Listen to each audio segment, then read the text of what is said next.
Yeah, so I'm excited. We can't talk about what we were just talking about on camera, but there's some big stuff coming. I'm excited. I'm just I'm waiting, man. It's just I'm just You waiting and for me both. that one special phone call from Mr. J saying, Yeah. "Let's do it." It's so funny. I gotta call my wife, I gotta call those other people, and then I gotta call Chris, tell him. Oh yeah, yep, So 100%. yeah, it'll be fun. It'll be fun. Um, but yeah, I guess today we're just talking about that I'm not breeding yet, and Chris obviously knows why, but hopefully I am soon. But um, today we're going to talk about um, record keeping. Um, and this is now that I think about it, Chris, this might be low key like a controversial topic.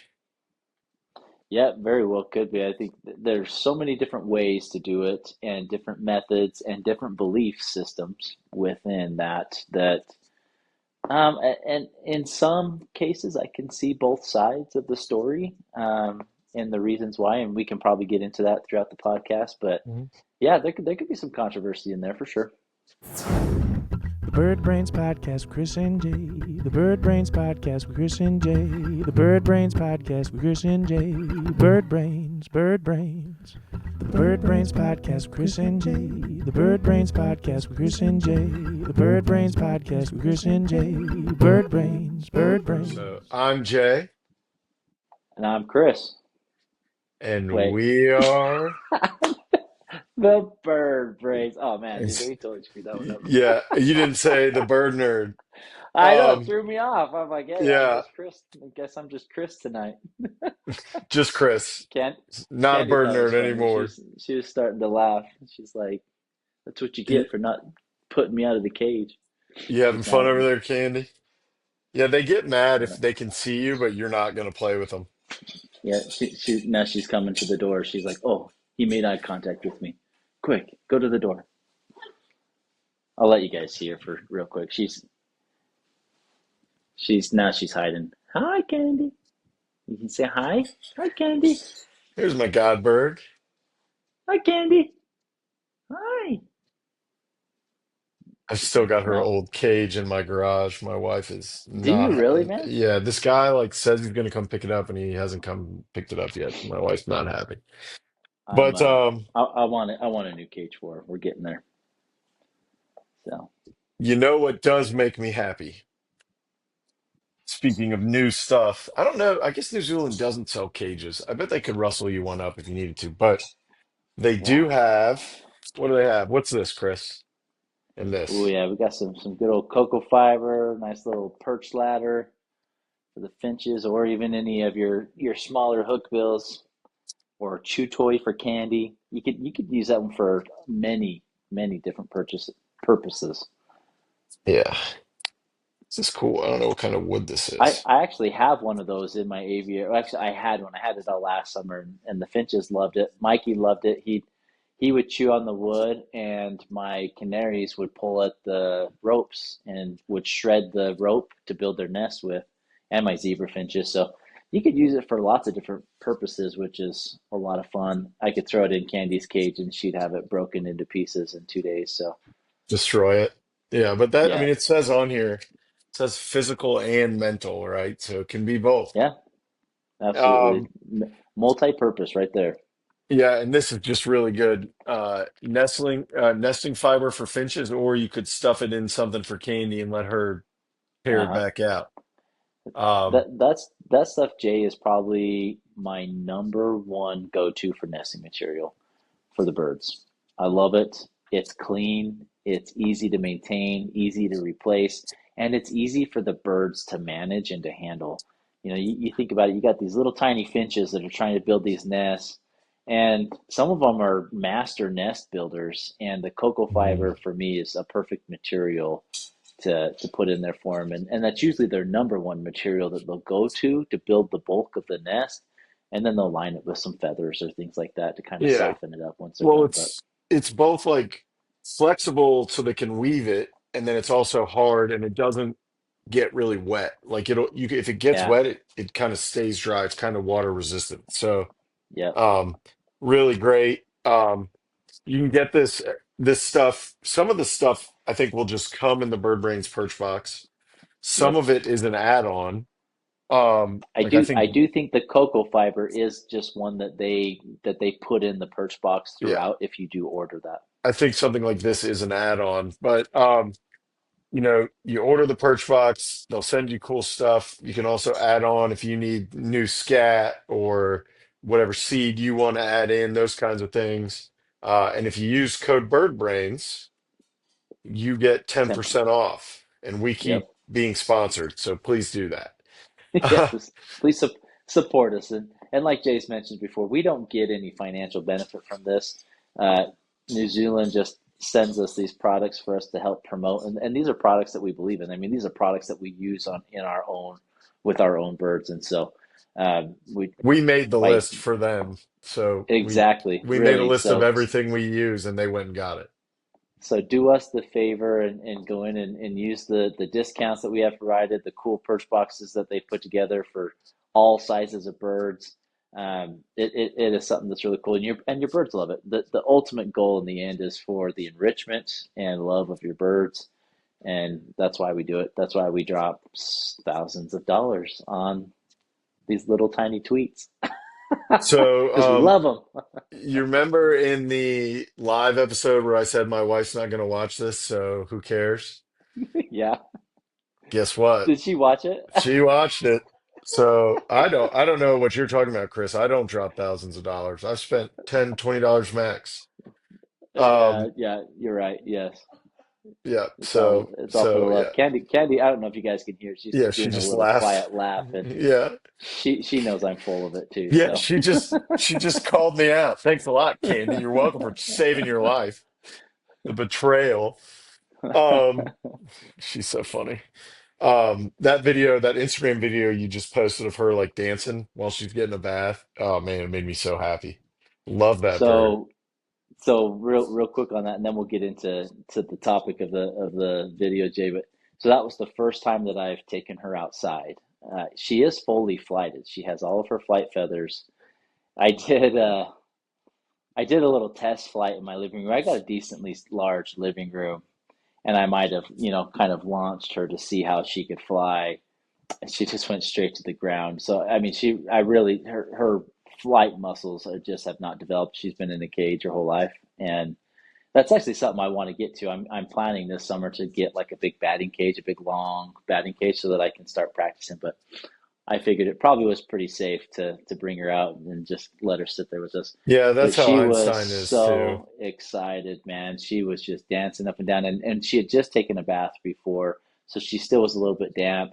The sun was just nice and warm, and we sat out there for a good 2 hours, and she just loved it. She just talked and danced and preened her feathers, and she really just glowed. It was awesome. So something that Well, I'm really excited for this summer to get and her some good sunshine. we don't really know where she was born, but because I got her out of Alabama, I'm guessing she was probably born in either Alabama or Florida, most likely Florida. So she does have on her band, and maybe this is a good segue to our topic, Jay. So she does have an AFA band, and I'd love your help to see if how I could figure out what these numbers mean. But she is Texas. She's got Texas on her band, a TX. So Okay, she so was she's from born in Texas. Texas. Yeah, Okay, yeah. So I mean, I never could I never could get close enough to read it. And it yeah, was pretty much always nighttime when I had her. right. So interesting. So, but what I'm getting to is she's probably never seen mountains before. No, no. Like the mountains we have in Alabama, like the tallest point in Alabama is like 4,000 feet, and Hmm. just from where you are in Utah, you can see mountains, 3 times that size. So she's probably never Right. seen anything like that before. No, no. And she was really curious. She was just kind of like looking around, and anytime a plane flew over, or Yeah. we've got lots of like the blackbirds and things like that that fly around, and it it didn't necessarily spook her, but she was pretty curious and just watching them and seeing what was going on. But yeah, it was a lot of fun. It got me really excited, and just to see her in the sun, like those that own birds, when the sun is hitting your birds, I mean, they just have a completely different glow to them. And Yeah, it's when she different. had that, it was really cool. So. I wonder if so like Katie's been on an airplane. We know this because we put her on one. But as part of shipping them on an airplane, you block all their view. So I wonder if she understands that she was on an airplane. Yeah, I don't know. Like I wonder if she sees one and goes like, "Oh yeah, I've been on one of those," or she's like, "What's that thing?" Yeah, I don't know. But Yeah. that's pretty cool. But yeah, we'll have to figure out what her band. She does have several numbers on her band, and I've tried to look up, and I think there's a few places that I can email AFA to see if I can get some information. Really, I just would love to know the year that she was born so that I can get her age.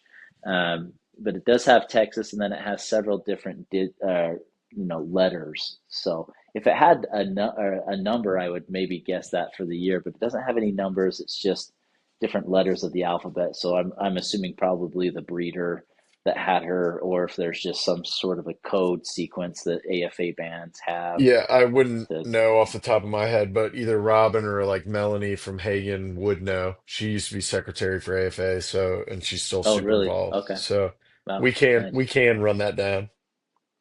Um, Yeah, that'd be awesome.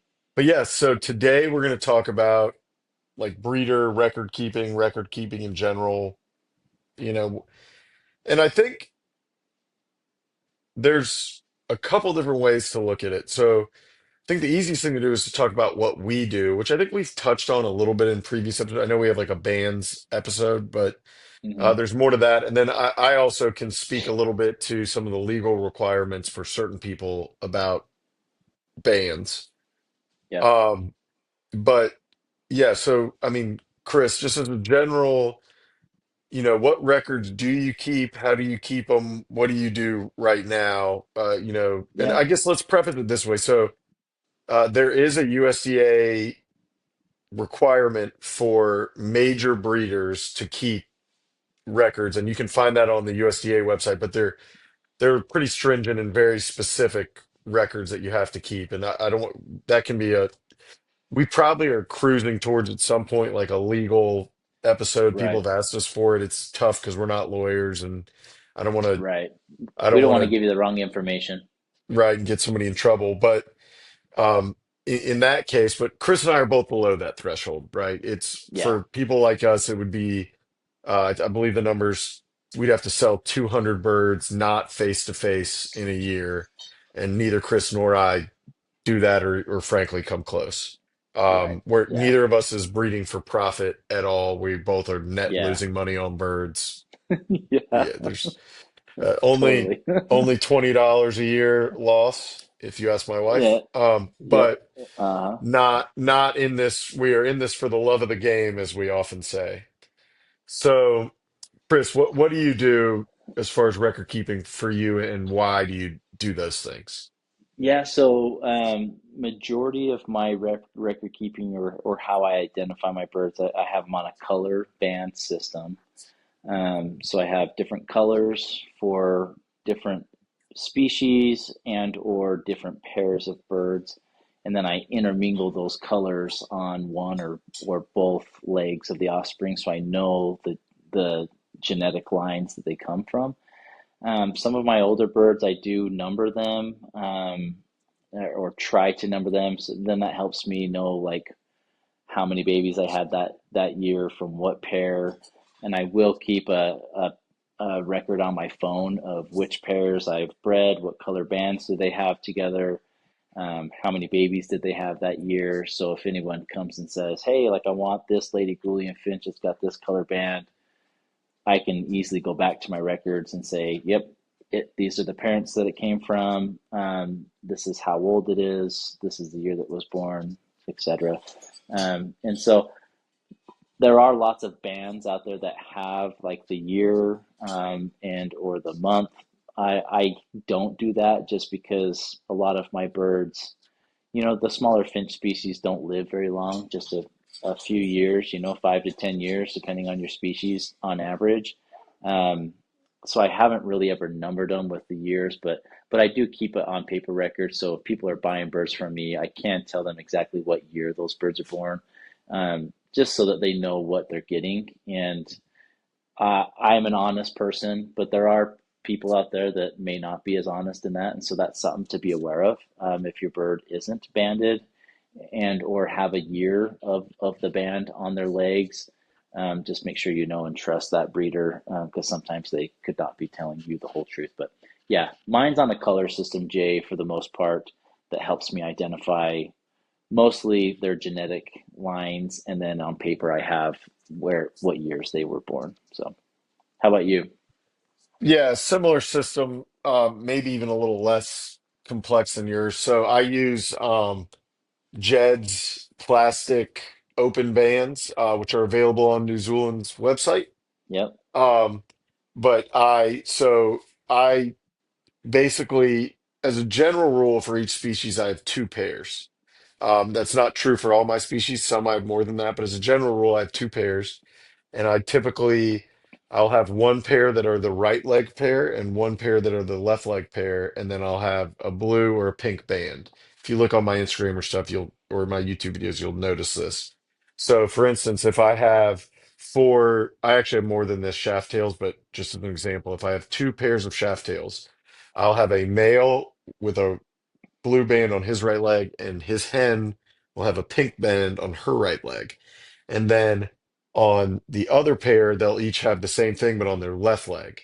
So I know who's who in the zoo, so to speak. And then the babies from the right leg pair, all my babies from a year, like last year, I think last year I did orange bands. So all my 2024 babies are all orange band, and then which parent they're from corresponds to which leg they're on.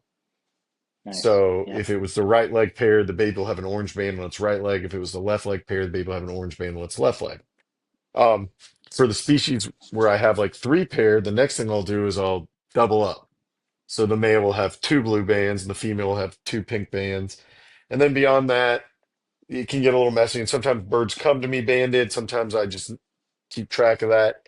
The other thing, Right. this is an annoying thing to say, but the main thing I do, and this is probably works well enough for most of the people watching this podcast, I just like know my birds. Yeah. Well, I don't Same. have that many, and I just like know who belongs to who. So like if I die, He says he doesn't and have that you and many, just 100 or so. yeah, It's okay. 88 today, but I got eight coming tomorrow. So um but like, it's kind of like being principal of a lower school or something. The principal knows who all the kids are.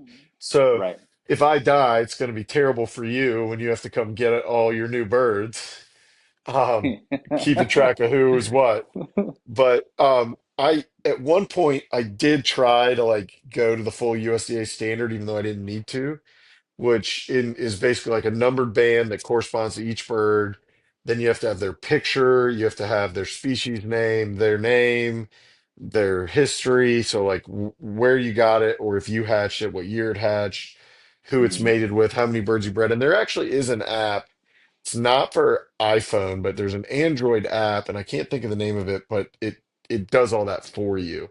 So I had this old Nice. Android tablet that I tried to do it with for a while, but it just gets to be too much and I don't need to do it. So it's like, do I want to clean the birdcage today or like do records all day? And so the birdcage is going to get Yeah. clean. Um, Yeah. and then, so the record I keep on my phone, I just keep each species, whether I have a pair or I need, for instance, my Amadina right now, which you're about to send me a hen, but I only have a male. So I have like my Amadina pair, I have that I have a male and need a female. And then I'll usually like whatever funny name I have for them, like my spice finches are all named after some kind of table spice. Like I've got salt, Yeah. pepper, rosemary, paprika, so like that. And then I do keep track of babies, when they fledged and when they weaned and how many were in each clutch. So for sales purposes. So if somebody says, hey, I want to buy these zebra finches from you, how old are they? I can look back and say, okay, they fledged on no, let's just say June 28th and they weaned on July 28th and now it's August, so they're 2 months old, Hmm. right? Or whatever that Right. would be. So I do keep track of that. So that's really all I do is keep track of pairs, keep track of ages, and who I've got, what I need. Um, Yeah. I think the next step, kind of the intermediary step, would be to close band all your birds, which like the NFSS has year bird bands that they sell, like kind of like you talked about, that have a code. And then I've had some custom bird bands made in the past. So some people, if you're watching this, if you bought Gouldians from me last year, you have Gouldians that have that it says TJMA and then a number. So that's the Javiary, Mobile, Alabama, and then that number band. So those were cool. That's awesome. But they're expensive. I mean, they're not crazy expensive, but it's, a dollar something a Yeah. band. Right. And I bred, I fledged what, 80 chicks last year. So that's $140 that I don't need to spend, rather buy another bird. So, but I've seen people that do that and like keep like index cards, or they'll keep an index card on every Uh-huh. nest box. And I think that's Yep. good. Like I'm not certainly got not going to knock anyone that keeps meticulous Yeah. records, right? I Like I yeah. I'm happy to see that. And I do think, like I said, with the it is important. And with the finches, maybe it doesn't get. I guess it's more forgiving just because their lifespans aren't that long. When you get into the larger parrots that live 20, 40, 50, 60 years, that's where the record keeping in my opinion is more important, right? Because there's a potential of that bird in its lifetime going to many different homes, and it's important to that it has a band that it can track. Like Candy right now, I know that I can get the information from her band. I just haven't really worked at it as hard as I could, right? And so I think that's important. You have the different types of bands, like you said, Jay. You've got your open bands, you've got your closed bands. The closed bands, the one of the reasons why they're not as common, especially in your finch species, is to fit the closed bands on, you have to do it when the chicks are a certain age and you have a very short window, or else they'll get too big and you can't slide that band over their feet. And then it's you basically have to do an open band from that point on. There are aluminum bands out there, but I would give caution on those ones. They are split. I have had quite a few breeders or birds that I've seen in the past where they close those aluminum bands too tight. And as those birds grow and mature, their legs do grow a little bit, and those bands are too tight, and they end up cutting off circulation or harming their legs in one way or another. So I try to steer clear of the aluminum bands. I There are some usually that kind of, cut those off when I get them. When yeah, I get a bird that has them, yeah. I'll cut them off. Yeah. There are some that have like the band and then the ends kind of come out so you can like pinch them closed. Those ones are a little bit better because then it basically doesn't allow you to close them too tight. But I usually try to stick with the plastic split bands, or if you do the NFSS bands, the closed ring bands, those are really nice. But yeah, you definitely have lots of options out there. Like Jay said, Jed's store in New Zealand carries their bands. I've used them before. They've got really good quality bands, lots of different colors to choose from, options. Some of the bands are numbered, some of them are just plain, etc. So they've got quite a few options, and for different sizes of birds. And that's another one. Make sure you get the right size band. You've got several. Your small wax bills are what, Jay? Like 3 mm's, 2.5 millimeter. 2.5, Yeah.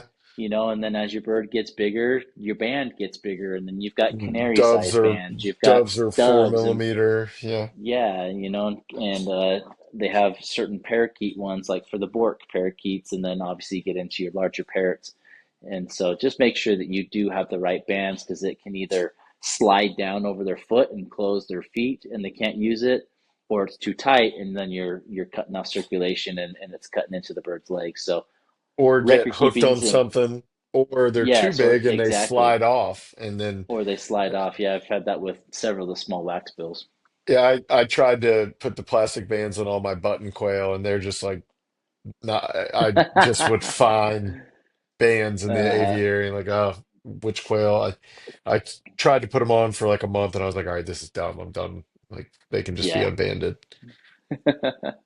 So it is important to record keep, but it's also important to make sure that you have the right types of bands to put on your birds. And then if you're buying birds, like I said before, make sure that that you know the breeder. If the bands don't have numbers on them or the bird's not banded, make sure that you are getting the right age of birds. Unfortunately, there are times where older birds are sold as younger birds, and that's not the case, right? And so just make sure you know what you're getting. Yeah, I wouldn't pay as a general rule, and there's always exceptions. So nothing I ever say on here is, super hard and fast in when you're talking about these kinds of things, but I probably don't want to pay full price for a bird that's over two. Yeah, Yeah, because you're getting into you're losing out on good breeding years at that point. So it's like buying a used car versus a new car kind of a thing. right. Um, but yeah, I mean, so we've been asked about this a lot. How do we keep records? What records do we keep? And I guess the answer is like not a ton and a lot in our head and it's like that. But Yeah, you gotta, when you're thinking of like what records you want to keep, you got to think about like what records do I need to keep? What purpose does this serve me? If you're just someone that has like, I was talking to somebody today, they just have two hen zebra finches. They're not breeding because they have two hens. So hmm, like, what record do they need? The answer is like none. In whatever none. their vet wants them to know is all they need. Right, Right? They're not subject to any licensure, at least where I live, or in most of the US. They're not gonna breed. That there's just it doesn't matter. But then if you get to somebody where you're in like a USDA inspected breeding facility, like you better have your records right, because right. otherwise you're not going to be a USDA inspected breeding facility for very long. Yeah, Um, exactly. so, you know, do your homework, figure it out. If you have a question, ask us. You know, we're happy to help. Drop down in the comments if you got, an easy question, or find us on Instagram, Facebook, etc. DM us. We'll help answer those questions. Yeah, absolutely. Let us know if you have a breeding method or a way of keeping track of your records that Jay and I didn't mention. I'd love to hear them and what you do, and we're always looking to see how we can better our processes. So Yeah, if you got something cool, like send it to us. I'll post it on Instagram, if it's got like a cool absolutely. spreadsheet or something neat that you're doing. I don't know. I'll tell you what I do want to do, Chris, and that future thing we were talking about, this may apply there. When you go to the zoo and they have like that printout of like this species with its Yeah. picture, Uh-huh. I do want to put those in front of my aviary because I have so many people walk up and go, "What's that bird? What's that bird?" That would be really cool. I, I do want to have a little like laminated, either like a big flat thing or just like a laminated booklet that they can go through Uh-huh. and like do that. So So that's in my what we future need, plans. Jay, is anyone that's listening to this that could help us out. Let's see how we could make that happen because that would be cool. I've actually thought about that too. And we've got so many different species and unique species in some cases that it would be awesome to be able to highlight them like that. Yeah, and cool for my kids to like help them learn what everything is. So I want to be Right, able to do that soon. So for sure. Love yeah. that. All right. Well, Okay, I think that's it for record keeping. You know, thanks for watching. Really appreciate y'all. Wouldn't do it without y'all. So thank you, and we'll talk to you absolutely. soon. See you guys.